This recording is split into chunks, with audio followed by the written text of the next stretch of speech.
Halo teman-teman, jumpa lagi bersama Dige.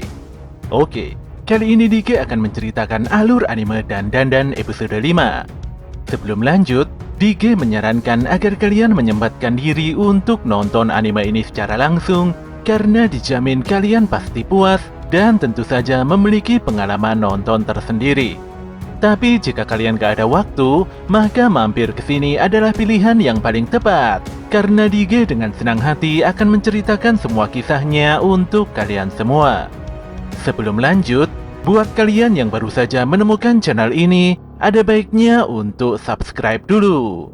Jangan lupa juga untuk menyalakan notifikasinya, agar kami semakin semangat untuk menghadirkan konten-konten terbaik buat kalian. Oke, langsung saja. Persiapkan diri kalian and enjoy.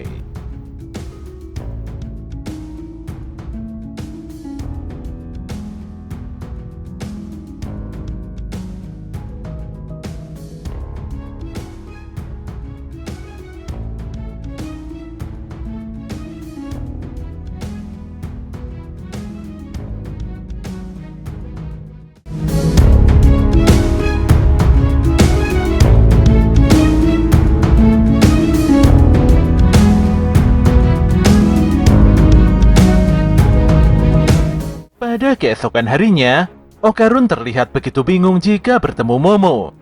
Dia mencoba menyemangati dirinya sendiri dan belajar tidak canggung untuk sekedar berbasa-basi mengucapkan kata selamat pagi. Dan benar saja, di depan gerbang sekolah Momo sudah menunggu kedatangannya. Gadis itu pun memandang Okarun hingga membuat pemuda tersebut tidak bisa berkata-kata. Walau telah menjadi teman dekat, tapi Okarun sungguh tidak menyangka kalau Momo menunggu hingga segitunya. Dia pun berpikir mungkin saja Momo sedang menunggu orang lain. Tidak ingin salah paham, Okarun pun langsung nyelonong dan mengabaikan Momo begitu saja. Tapi Momo segera menyapa Okarun dan mengajaknya untuk masuk sekolah bersama-sama. Disinilah perasaan Okarun terlihat senang dan begitu lega.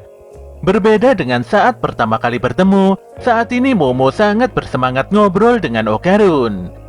Dia begitu antusias ngobrol mengenai alien dan UFO, hingga tanpa sadar membuat Okarun begitu canggung. Sesaat kemudian keduanya nampak berpisah dan mulai memasuki kelasnya masing-masing. Tapi setelah itu, Okarun terlihat jatuh karena ditabrak oleh teman sekelasnya. Dia pun dimaki-maki karena sudah menghalangi jalan. Ya, Okarun pun kembali pada kehidupan di kelas yang penuh dengan bulian dan membosankan. Sambil membuka serta membaca buku-buku anehnya, Okarun berusaha menguatkan diri untuk selalu memaafkan teman-teman sekelasnya. Dia merasa tenang karena Momo saat ini sudah mau menjadi temannya. Di sisi lain, Momo terlihat melamun dan tidak memperdulikan keadaan di sekelilingnya. Kedua temannya pun agak khawatir dengan apa yang sebenarnya terjadi pada gadis tersebut. Saat ini Momo tidak pernah sekalipun membalas pesan WA, dan dia telah beralasan kalau ponselnya telah hilang. Bahkan kemarin Momo juga bolos sekolah. Kedua temannya pun berpikir kalau Momo kembali mengunjungi mantan pacarnya, dan mereka terus memikirkan berbagai hal negatif yang terjadi pada Momo. Disinilah diketahui kalau si Momo ternyata ingin ngobrol dengan Okarun tentang alien. Okarun sendiri juga ingin sekali ngobrol dengan Momo. Pemuda itu pun mulai terobsesi dengan eksistensi hantu. Dia agak menyesal karena tadi pagi tidak bisa menjawab pertanyaan Momo. Padahal pagi itu Momo sudah sebegitu bersemangatnya. Okarun merasa kalau dia harus meluruskan masalah ini agar Momo tidak membencinya. Pada intinya, baik Momo ataupun Okarun, keduanya sama-sama ingin bertemu untuk ngobrol satu sama lain. Ketika memasuki waktu istirahat siang, keduanya nampak menerobos kerumunan siswa untuk bisa bertemu. Sayangnya mereka sisipan dan tidak bisa bertemu. Momo tidak bisa menemukan Okarun di dalam kelas. Demikian juga dengan Okarun yang tidak menjumpai Momo di kelasnya. Hal ini begitu aneh. Padahal kelas mereka nampak bersebelahan. Dikarenakan saat ini adalah waktu istirahat, Okarun pun berpikir kalau Momo mungkin ada di kantin.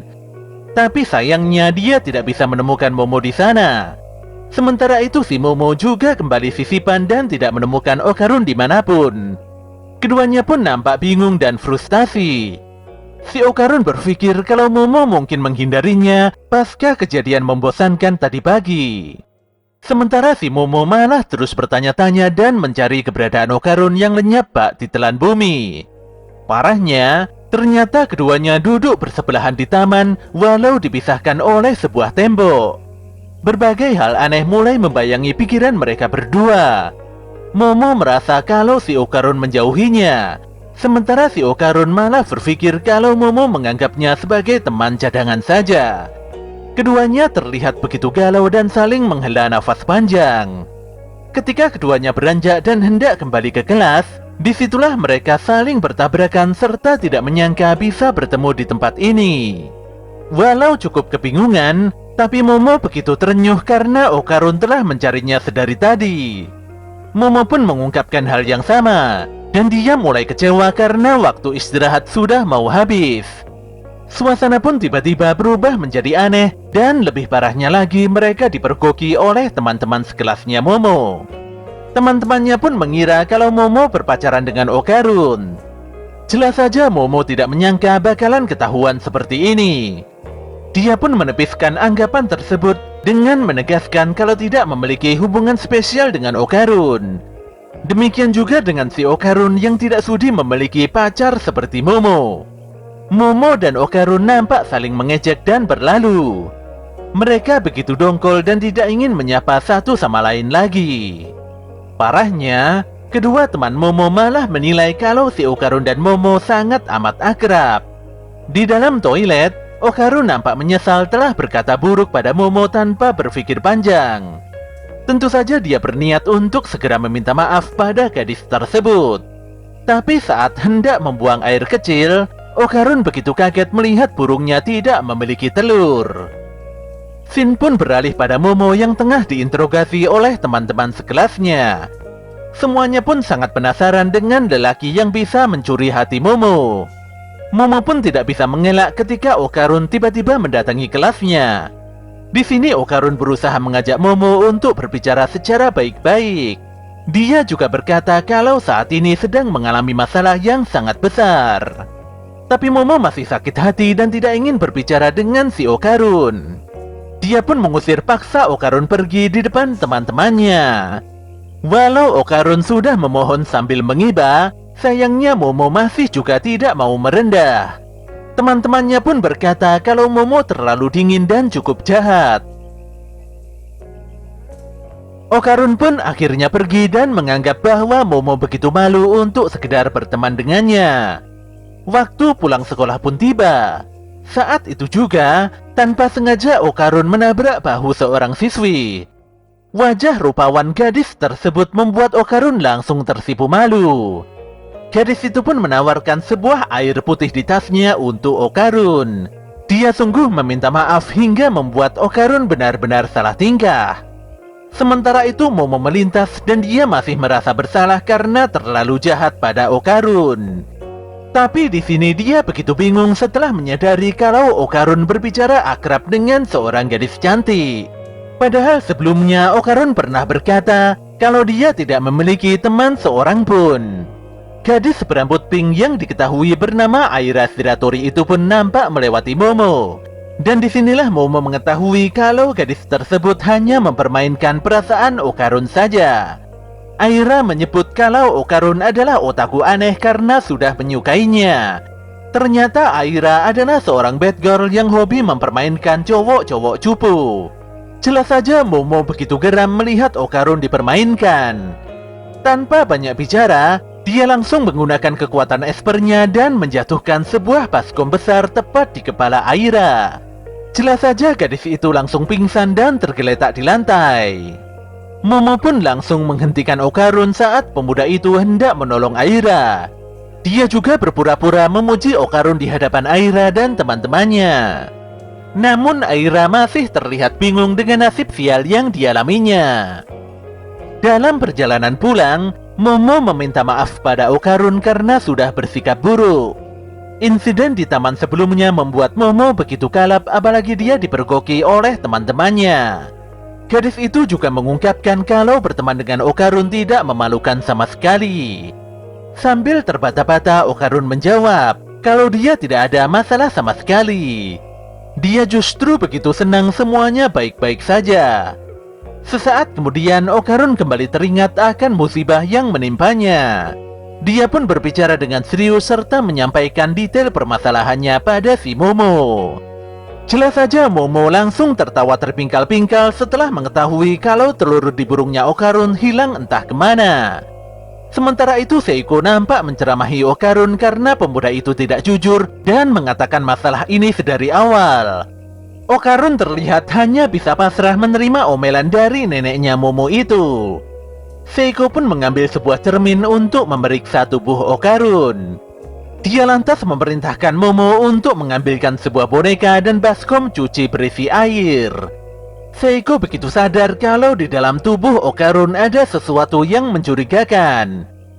Sesaat kemudian Okarun merendamkan kakinya pada baskom. Boneka yang sudah ditempeli jimat penghalang juga terlihat sudah disiapkan. Saat itu juga Seiko mengumpat sambil memukul kepala Okarun dengan kipas kertas besar. Jelas saja Okarun begitu kaget dan bingung mengapa Seiko tiba-tiba memukulnya. Walau dia protes, tapi Seiko tidak peduli dan kembali memukulinya dengan kipas kertas. Disinilah Momo menyadari kalau aura Okarun berubah ketika Seiko melepaskan pukulannya. Seiko pun meminta Momo untuk mencabut aura tersebut saat berubah warna. Bagaimanapun juga, hal itu harus dilakukan karena aura tersebut bukanlah aura milik Okarun. Semuanya pun bersiap di posisi masing-masing. Ketika Seiko kembali menghantamkan kipas besarnya pada kepala Okarun, saat itu juga Momo langsung menarik dan melepaskan aura aneh yang bersembunyi di tubuh temannya itu. Anehnya, saat itu juga jimat penghalang yang melekat pada boneka maneken Neko tiba-tiba hangus. Sedetik kemudian boneka itu hidup dan kabur begitu saja. Tentu saja Seiko, Momo, dan Okarun langsung berusaha mengejar maneken Neko tersebut. Tapi si Neko bisa kabur dan menghilang dengan sangat cepat. Momo pun berkonsentrasi dan menyisir seluruh rumah dengan kekuatan psikisnya. Dia pun menemukan maneken Neko yang bersembunyi di balik pintu gudang serta segera menguncinya dengan kencang. Disinilah si Neko benar-benar tidak berdaya dan memaksa untuk dilepaskan. Seiko pun mengungkapkan kalau si Neko ini sebenarnya adalah nenek Turbo. Jelas saja Okarun dan Momo nampak begitu kaget. Mereka menyangka kalau hantu pembuat onar itu sudah pergi ke alam baka. Si Turbo pun sesumbar dan dia tidak mungkin kalah begitu saja oleh dua bocah ingusan. Ketika tubuhnya terbakar oleh jimat penghalang Seiko, saat itu juga nenek Turbo berubah ke wujud rohnya dan berenang di antara api. Pada kesempatan yang sangat singkat itulah, nenek Turbo segera masuk ke dalam tubuh Okarun. Mungkin karena hampir tewas, aura keberadaannya jadi melemah dan hilang begitu saja. Nenek Turbo pun berencana untuk sembunyi di dalam tubuh Okarun sambil menunggu kekuatannya kembali. Dia juga berencana untuk menghabisi Momo, Seiko, dan Okarun ketika waktu kebangkitannya telah tiba. Momo pun mengingatkan kalau si Turbo sudah kalah telak dan tidak memahami situasi saat ini. Tapi nenek Turbo tidak mau mengakui kalau dirinya kalah. Hantu itu pun menantang dan akan menghajar Momo hingga babak belur. Dia juga memperingatkan semuanya untuk tidak berbuat macam-macam agar telurnya Okarun bisa kembali. Jelas saja Okarun dan Momo sangat kaget. Saat ini nenek Turbo seakan berada di atas angin dan bisa membalikkan keadaan. Dia pun menyuruh Okarun untuk mengambil pisau dan setelahnya menghabisi Momo dan Seiko. Jika Okarun mematuhinya, maka si Turbo akan mengembalikan biji telurnya. Jelas saja Okarun sangat amat marah mendengarkan ocehan si nenek Turbo yang begitu mengintimidasi. Tanpa disangka pemuda itu langsung berubah wujud ke dalam mode spiritual kekuatan nenek Turbo. Momo dan nenek Turbo pun jadi bingung mengapa hal ini bisa terjadi. Seiko pun menegaskan bahwa kertas kipasnya dibuat untuk mengusir roh jahat dari tubuh manusia. Kekuatan Nenek Turbo sepertinya melekat kuat pada jiwa Okarun dan pukulan kipas sebelumnya hanya membuat kesadaran si Turbo keluar. Dengan kata lain, kekuatan roh Nenek Turbo masih bersemayam di dalam tubuh Okarun, tapi kesadarannya keluar dan menempati boneka manekin Neko. Seiko pun menegaskan bahwa hanya dirinya seorang saja yang bisa mengembalikan kesadaran Nenek Turbo. Dia pun memaki Nenek Turbo dengan begitu parah karena sudah berani mengejeknya. Seiko lantas memukuli Nenek Turbo dengan begitu brutal, hingga sosok penghuni boneka Neko tersebut ampun-ampun. Momo pun meminta Seiko untuk menghentikan amukannya pada Turbo. Di sini Momo mengungkapkan bahwa sejujurnya dia tidak bisa membenci Nenek Turbo walau hantu itu begitu licik. Sebelumnya Momo telah melihat kalau si Turbo memiliki simpati pada arwah para gadis yang meninggal dalam keadaan tidak wajar. Dia pun mengajak Nenek Turbo berdamai dan menjadi aliansi. Jika Turbo mau mengembalikan telur burungnya Okarun, maka Momo berjanji akan mengembalikan kekuatan hantu tersebut. Walau masih kesal, tapi Nenek Turbo langsung menyetujui penawaran Momo. Ketika Momo meminta telur burungnya Okarun dikembalikan, sayangnya si Nenek Turbo tidak bisa melakukannya. Hantu tua itu benar-benar tidak membual, dan dia berkata kalau telur burung Okarun telah terjatuh di suatu tempat.